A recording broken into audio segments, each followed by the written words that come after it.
When my sport administration students here at the Ball State walk into my class for the first time, they see three things. Okay, three things. The first thing is this director's chair, placed right in the middle of the class, in close proximity to them, with no barriers in between. Okay. The second thing they see on the screen is my long Greek name. By the way, good job with pronouncing my name. Chrysostomos Giannoulakis. It's probably the most complicated element of my class. We spend significant amount of time in the first class trying to pronounce it correctly, and in the end they call me Dr. G. And the third thing they notice and they observe is me. Okay, so they observe the fact that I have an accent. Have you noticed an accent so far? And they realize that this accent is probably not from Hartford City or any other area close by in fabulous Muncie, right? But they also realize that I wear particularly tight clothes, like this blue jacket, right? That is kind of tight, and it's not the norm for this area or the Midwest in general per se. So, the other day, a student of mine, undergraduate, in one of my capstone courses, comes to me and says, Dr. G, can I ask you a question? And my motto in my classes is that open communication happens when people feel safe. And I said, of course, please ask me your question. And he says, Dr. G, where do you buy your clothes, from Baby Gap? At the beginning, I didn't understand what he was talking about. It took me a while, and then it hit me. Like tight clothes, Baby Gap. And I said to myself, what a creative joke. What a nice joke. Right? And I absolutely adore these moments of open communication, of directedness, and sometimes creative jokes with an underlying sense of sarcasm, just like the Baby Gap joke. But I perceive these moments with my students as authentic, as original, where both parties of the communication equation feel free to express their opinions without no fear. In that very same capstone course, we discuss issues for job employment and job opportunities, career development, job search. And I always share with my students a recent article from Forbes. It was published in February of 2004, entitled The Two Sides of the Same Coin, the Education Crisis and the Employment Crisis. And this article usually triggers very interesting discussions with my students. So, let me share some facts about this coin, employment and education crisis. Let's start with employment. Job growth nowadays is not consistent with the increase in the number of college graduates, right? We all know that. It's not new, something new in our field. However, the difference right now is that business leaders are repeatedly insisting that the majority of the candidates and the demand for talent is not being met by current supply. Recent surveys, repeatedly, survey after survey, has illustrated that employers consistently reach a similar outcome and conclusion. The fact that applicants, the majority of them, they lack crucial communication and personal skills. And although businesses have the opportunity with a plethora of supply to have their pick of the crop, still they cannot find what they're looking for, which triggers the question, is that truly an employment or an education crisis? Let's look at the other side of the coin, the education crisis. In 2012, for the first time in the United States, the total student loan debt of $830 billion surpassed the total revolving credit in the United States. And some economists argue that if this debt continues to grow in the same rate, it will be the source of the next economic crisis in this country, which is not very far away from this very day. Now, let's look at the millennials. The millennials are the individuals born after 1983, and unfortunately I don't belong to them anymore. By 2025, they will comprise 75% of the total global workforce. Let's look at the characteristics. They are expecting business to care, they want to be innovative leaders, and they want to make a difference. So the moment they join the workforce environment, they want to make a difference. That's what characterizes millennials. Now let's take a closer look to our undergraduate students right now. Generation Z students, born after 1994. What are the traits? Number one, they seek answers in all aspects of life. They perceive knowledge as a resourceful tool which can help them change the world. And number three, they have a strong sense of community and helping others. These are wonderful characteristics if you think about it. So why there's an employment crisis? If Generation Y and Z individuals have outstanding traits that can really be effectively utilized in the workplace environment. And nonetheless, employers purport consistently that from an educational standpoint, there is a heavy focus on technical and technological skills and a lack of focus on soft skills related to communication and creativity. Laszlo Bloch, the vice president for people operations at Google, said, GPAs and test scores are worthless criteria for hiring. And almost 14% of some of the Google teams consist of individuals with no college education. 14% at Google right now. So the question is why Google is shifting gears in terms of recruitment and hiring criteria in this period of time. Does this mean, based on Google, that we should not focus on grade and we should not equip our students with specialized skills? Of course not. That's what we're here for as educators. But keep in mind that specialization, it's for the sake of thinking better. It's not an end in itself. And obviously, according to employers, our students lack these soft skills of problem solving, leadership, empathy, social emotional intelligence, written and communication skills that will provide them with the ability to attribute purpose in their workplace environment and take ownership of the task at hand. That's what employers expect now from these two generations, to make a difference and to attribute purpose in whatever they do in their workplace environment. Keep one important fact in this employment education crisis. We have moved from the industrial to the service to the purpose-based economy. And the question is how we can integrate these soft skills into higher education in order to remedy the education and hopefully, consequently, this employment crisis. And this is where I would like to bring to the discussion of higher education the notion of authenticity. I'm sure you all heard the term authenticity, right? It's the new buzzword. An authentic experience, an authentic car, an authentic brand, authentic Greek food in Muncie, which I haven't found so far. It's the cornerstone of modern marketing, and it's being used extensively by marketers nowadays.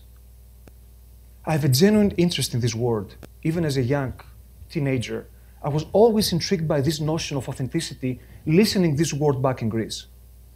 And this interest of mine has actually inspired me to focus my academic research on brand authenticity in the sport industry. So how authenticity is generated in the consumer's mind, what kind of traits consumers find in product services, in sport teams that they consider authentic. But in order to understand where authenticity is coming from, we have to go back in time in the etymology of the word. So it comes from the Greek word authentikos, or the initial word in ancient Greece was authentis. Eαυτός, self, and entis, which means achiever, a doer. Actually, back in ancient Greece, initially, the word had a negative connotation. It implied somebody with a lot of power in their own hands that would oppress the people in lower classes like slaves in ancient Athens. Now, one of the more contemporary interpretations by Merriam-Webster says, authentic is about being worthy of acceptance or belief as conforming to or based on fact. Another interpretation that I really like, being true to one's own personality, spirit, or character. And my question to you is, how is honesty different from authenticity? And I encourage you, the next time you use the word honest, how many times you've said, I'll be honest with you. In all honesty, I'll be 100% honest with you. I encourage you to observe yourselves and your body language, whether you're actually being honest or you're faking authenticity. For me, honesty is the hypocrisy of authenticity. Another really nice definition by Jean-Paul Sartre, and I want to share it with you. Authenticity consists of having a true and lucid consciousness of the situation, in assuming the responsibilities and risks that it involves, in accepting it in pride or humiliation, sometimes in horror or hate. So let me take you back to the classroom setting. I envision the classroom setting as an instructor, as a theater, as a performance, where instructors are the actors and the students, they are the audience. And both parties are involved in this almost sacred communication process of self-exploration and redefinition of the world itself. We are both involved in an authentic and simple discussion. In ancient Greek theaters, Athenian citizens would attend performances, theatrical performances, on a regular basis. So, through moral lessons from everyday life, embedded and portrayed in tragedies or comedies, the Athenians were going through a catharsis, a cleansing process, a cleansing ritual of the soul. There's one reason I don't have a PowerPoint today.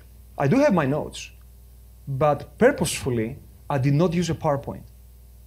Why is that?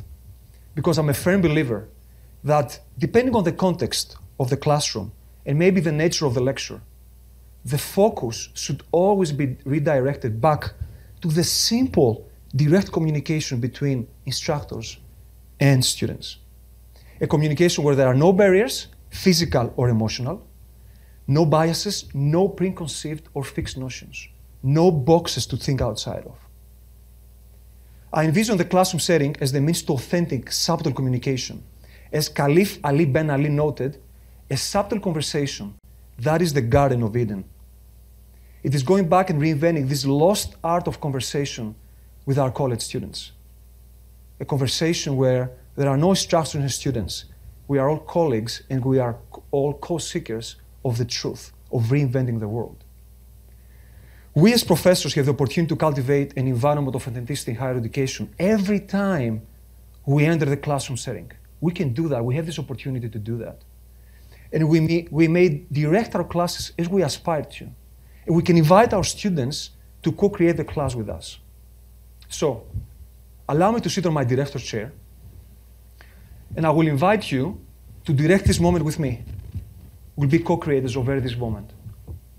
Is everybody on board? Let's do this. So keep in mind that the quest for authenticity in the classroom is partially related to achieving some measure of autonomy and freedom. Autonomy and freedom for our students. To the desire for them to be the architects and directors of their own lives. Then those soft skills of empathy, creativity, emotional intelligence, simple written and communication skills can actually flourish. They can come to surface. And hopefully, we can bridge this widening talent gap between the employment and education crisis. Whenever I'm in the classroom setting, there are these moments when I teach or I profess. What do I mean by profess? Why we are called professors? Because profess by default means to admit or declare openly and freely. So there are these moments in the classroom where everything makes sense. My profession, the true essence of academia, the reason that I'm there in the class, everything just falls into place. Everything absolutely makes sense. But these moments happen only when I speak from a world of possibilities, both from me and my students, in an authentic and simple manner, as colleagues above all, where nobody has nothing to lose. My students have nothing to lose in terms of a grade, and I have nothing to lose in terms of a bad evaluation. And you know what happens in these moments? I see my students' eyes shining, wide and bright. It does happen. Does it happen very often? No. But it does happen. And it is these moments of silence, just right now, this moment of silence in this room, where me and my students, after a whole semester, we are finding the answers we have been looking for. And these are the moments that I live for in the classroom setting. This is what I call the magic. Again, do these moments happen in every single class? Well, let me ask you, is every theatrical performance the same? Are actors and audience the very same in every single performance? Of course not. Am I always being authentic with my students? No. I'll be authentically honest. What a contradiction, right? Authentically honest. No, I'm not always authentic with my students. And I observe myself when I fake or try to render authenticity.